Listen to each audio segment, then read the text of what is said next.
Queridos amigos, hemos llegado al final de esta historia de 7 fases que queríamos estudiar por dentro. Siempre, desde que hemos oído la primera vez en la vida esta historia realmente peligrosa, seguida por el hijo pródigo, siempre nos ha intrigado. En este relato, en 7 fases, hemos querido comprender por dentro por qué habrá hecho lo que hizo. Porque siempre hay un porqué en la vida del hombre. Bueno, y hemos llegado al final. Hemos llegado al momento en el cual él se encuentra de nuevo en casa, bien vestido, bien trajeado, bien alimentado, parece que todo está resuelto, pero al final de la sesión anterior nos preguntábamos si era fácil reconstruir una vida destruida. Destruir una vida es fácil. Destruir un bosque es fácil, con una cerillita, con un frasquito de bencinas. Se puede destruir un bosque. Construir un bosque lleva siglos. Construir siempre es difícil. Pues bien, ¿cómo reconstruir una vida? Tampoco es fácil. No hay que darlo por fácil, por decir, es que todo parece que marcha. Sí, marcha en un aspecto, pero la vida interior tiene unas reglas. Reconstruir una vida personal, precisamente porque es tan grande la persona en sí. Reconstruirla es muy difícil. Es como, en fin, una choza no es tan difícil reconstruirla. Un rascacielos es una maravilla de la técnica, pero es muy difícil reconstruir. Pues bien, vamos nosotros a ver cómo este joven desconcertado que destruyó, malgastó su vida, la desquició. ¿Cómo podría él realmente ponerse en camino de salvación? Ponerse en camino de restablecer la vida y llegar a tener la paz interior, el gozo interior de vivirla, sentirse a gusto con uno mismo. Eso es muy importante, porque a veces podemos tener una vida que sea a la vista de los demás normal, tranquila, incluso floreciente, pero de verdad no sea una vida que nos guste, que estemos realmente complacidos con ella. A ver, ¿cuál sería nuestro consejo sanador a esta persona? Que él con buena voluntad nos dice, oye, tú que sabes algo de esto, que escribes, que en fin, que hablas tal a los demás, dime un consejo. Yo voy a intentarlo, lo más breve posible, pero voy a intentarlo. Vamos a ver, ¿qué consejo le puedo yo dar para ponerlo en camino de reconstruir? Pero ponerlo en un camino que desde el primer momento le dé la impresión de que está en el buen camino. Esta es la cuestión. Porque claro, si yo le digo, inicia esto y dentro de tiempo empezarás a notar que te sientes más a gusto, lo pasarás mal porque tendrás que rehacer todo. Hombre, yo creo que esto no anima a nadie. Si realmente los consejos quieren ser útiles, tienen que ser entusiasmantes. Esta es mi opinión en general. Si tú quieres entusiasmar a una persona con cierto tipo de moral, de ética, por ejemplo la cristiana, que es la que, en fin, normalmente en nuestra sociedad se suele utilizar, aunque hoy está todo un poco descabellado, pero en fin, eso sería la idea. Hay que decirle algo y de tal manera que desde el primer momento le dé la impresión de que aquello, si lo cumple, si inicia ese camino, se sentirá bien. Es como una persona que quiere ser cantor, por ejemplo, tú le encaminas hacia una escuela, en esa escuela escucha cantos que están cantando para ejercitarse los ya veteranos, y él dice, esto me interesa, esto me gusta, esto suena bien. Y entonces, claro, en cuanto él se incorpore a esa escuela, él dirá, estoy en el buen camino. Porque desde el primer momento está sintiendo que se encuentra en un clima que realmente promete, como suele decirse. Bien, entonces diríamos en resumen, cómo reconstruir una vida que ha sido dilapidada, es decir, segada de raíz? ¿Qué aconsejarle a este desventurado para que tome un camino que lo regenere y convierta su desesperación actual en esperanza, su desolación en plenitud y su desconsuelo en ilusión? Esto es lo que se nos pide hoy. Digo que no es fácil dar este consejo, porque decir, hombre, pues procura portarte bien, llévate bien con todos, bueno, ya te ayudará el entorno, todo eso está bien, no está mal, pero no es suficiente.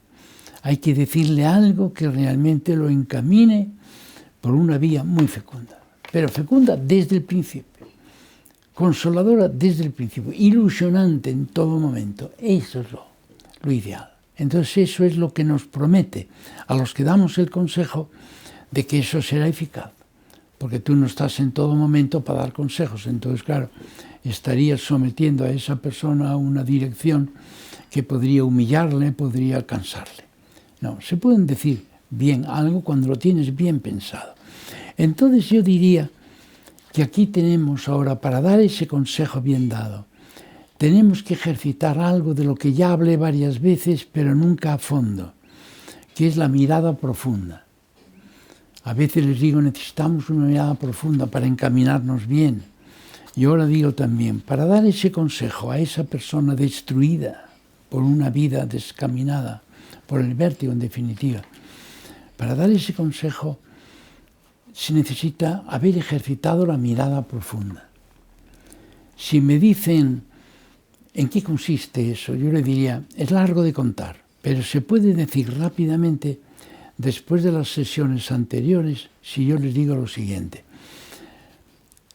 Darse cuenta de que la libertad no se opone siempre a las normas, sino que cuando subimos al nivel 2, el nivel del trato con personas, trato con realidades culturales, entonces la libertad debe unirse con las normas, porque las normas no son algo opuesto a la libertad. Yo para tocar bien el piano necesito acomodarme a las normas de cómo tocar el piano. Y sobre todo acomodarme a la partitura de la obra que estoy interpretando. Libertad y normas. Las dos no se oponen, son distintas. Es algo distinto la norma de la libertad, pero son complementarias, se complementan. Entonces dije el día pasado que tenemos que aprender a darnos cuenta, a descubrir que no todo lo que es contrastado, no todo lo que es distinto pero tiene cierta relación, se opone. Lo parece al principio, sobre todo cuando uno no está ejercitado en el arte de pensar. Parece opuesto, libertad y norma, eso se opone, digo, despacio. En el nivel 1 sí. Si yo tengo un coche y tengo libertad porque tengo carné, tengo libertad para moverme por la carretera, si yo quiero hacer lo que me da la gana en la carretera, dicho así en términos vulgares, si yo quiero ejercitar la libertad sin ningún tipo de obediencia a normas, entonces yo voy a cometer rápidamente infracciones. Es decir, voy a hacer algo que es contrario al bien del prójimo, contrario a la salud del prójimo, que es correr a una velocidad desmesurada o hacerlo por la dirección opuesta a la debida, etc. Entonces, si usted me dice, libertad y normas se oponen en el nivel 1, le digo, sí señor. Pero, ¿y en el nivel 2? El nivel de la creatividad. ¿Y en el nivel 3, que es el nivel de los valores? ¿Yo debo obedecer los valores, sí o no? Si veo a una persona que va delante de mí y se cae al suelo en la calle, yo sigo corriendo y decir, ya te ayudará otro, o debo pararme para decirle qué le pasa, puedo ayudarle. Por lo menos llegar hasta ahí. Si uno ve que le supera, pues llamas al 112, lo que sea, ¿verdad? Pero tú le amparas, tú te paras. ¿Por qué? Porque hay un valor que te dice párate. Hay un valor que es el valor de la piedad que te dice ten compasión de esta persona que se acaba de caer al suelo. ¿Ven? Entonces, nivel 3, tú tienes que considerar como complementaria la libertad y la atención a una persona, mirar por el bien de una persona. Pues bien, la mirada profunda. En todos estos vídeos, unos días más, otros días menos, pero todos los días sin duda, estamos tendiendo a perfeccionar la mirada profunda. Saber comprender bien o darnos cuenta, por ejemplo, de que uno no puede ser independiente y al mismo tiempo solidario. Un viernes por la tarde, si un joven, un adolescente dice, yo quiero esta noche divertirme. Muy bien, para eso tengo que tener libertad. Tengo que tener independencia de mis padres, porque si yo tengo solidaridad con mis padres, yo no voy a salir de noche porque sé que a ellos no les gusta. Y ya tenemos el conflicto. Yo le diría, y no puedes tú conseguir que la libertad y las normas sean complementarias. Inténtalo. Pues bien, esto es la mirada profunda. ¿Cuál sería entonces el consejo sanador que yo le diría, dicho rápidamente, a este hijo pródigo? Yo no tendría duda, miren, cuando uno le pide un consejo a una persona, sobre todo que está tan desorientada, conviene dar impresión de seguridad, sin ser lo que se dice mandón, sin ser exigente, sino ser dialogante, pero dar sensación de que uno no titubea, de que sabe bien lo que dice, porque esa persona está desorientada. Entonces tiene que ver a alguien que le diga esto, como un buen boticario, es decir, farmacéutico, ¿verdad? Tú dices, hombre, mire, me duele un poco esto, ¿usted qué me daría en primera instancia? Y te dice, mire, esto le va a hacer esto. Pues bien, ¿qué le diría yo? Yo le recomendaría lo siguiente. Súbete al nivel 2. El nivel 2 es esto, es el nivel de la vida humana, es el nivel en que tú quieres vivir, es el nivel de la vida cultural, el nivel de la música, el nivel de la cultura, del teatro, qué sé yo, el nivel de toda la cultura, el nivel de la ciencia, ¿verdad? Súbete al nivel 2, que es el nivel del encuentro y la creatividad. Mira, haz algo, ahora tú que estás aquí en la casa de tu padre, que ves que hay diversas personas, hay diversas tareas, haz algo que te adentre en ese nivel, el nivel de la creatividad. Por ejemplo, preocúpate algo por la felicidad de los demás, por encontrarte con ellos, no solo relacionarte egoístamente, sino encontrarte. Y entonces, si tú te preocupas por los demás, aunque solo sea eso, sea un poco al principio, pero no te metas dentro de ti y decir yo voy a lo mío y todo lo demás no me importa, más que si me puede favorecer a mí. Entonces, en cuanto te adentres por ese camino, verás desde el principio, sentirás que estás en el buen camino. Sentirás que si sigues por ahí, la cosa promete, aunque sea poco lo que hagas, pero que cambies un poco la actitud, que digas, voy a ver si alguien necesita algo, voy a ver de mejorar la situación de esta persona, algo. Entonces te sentirás desde el principio en el buen camino. Eso es muy importante, esto que estoy subrayando, porque entonces te animas a continuar. Comienza a hacer algo que signifique preocuparte generosamente de alguien, y no solo de ti mismo. Y notarás súbitamente que estás en el buen camino, justamente el camino donde se mueve tu Padre, el que tanto te dio, el que tanto te sorprendió cuando te recibió y no te dijo, no, quédate donde has ido. Eres, podríamos decir, alguien no deseado en esta casa. Has mancillado el honor de esta casa. Vete. Sino que te recibió y te cambió los vestidos y te metió dentro de tu casa. Imítale, métate en ese camino. Entonces, tú verás como notarás que tu vida está ahora, diríamos, llevada por una fuerza enigmática, una fuerza que tú dices, aquí hay algo que me está llevando por este camino. Pero cuando uno inicia el camino de la bondad, el camino de la creatividad, entonces entran ahí en juego muchas fuerzas que son superiores a nosotros. Los cristianos hablamos de la gracia divina, hablamos de, qué sé yo, de muchas realidades. Pero tienes que notarlas. Entra en el reino de tu Padre y tu vida empezará a orientarse hacia la felicidad. Lo que vayas viviendo en ese camino te animará a proseguir la búsqueda de la plenitud personal y de la dicha. Porque ya verás cómo esa actitud llevará al encuentro. El encuentro necesita generosidad para que se dé. Ver a una persona, estar con ella, etcétera, no es difícil. Encontrarse con esa persona de verdad exige condiciones. Hay que ser generoso, abierto, noble, sincero, colaborador, qué sé yo. Si cumples esas condiciones, el encuentro te da sus frutos. Y miren, entre los frutos del encuentro está que te da alegría y te da incluso felicidad. Uno puede tener en la vida a veces muchas dificultades, pero si vive con gente con la que se encuentra de verdad, tiene una fuerza interior para sobreponerse a las dificultades. A veces se dice en el deporte, estábamos muy unidos todos, eso nos ha dado un triunfo. Sí, señor, ayuda mucho. Pues bien, tú procura vivir una vida con independencia, como tiene que tener una persona, que tiene que actuar por sus propios, diríamos, su propia razón, su conciencia, etc., pero al mismo tiempo una vida solidaria. Entra dentro de ese camino, que es el camino de tu Padre. Y verás tú cómo entonces tu vida cambia.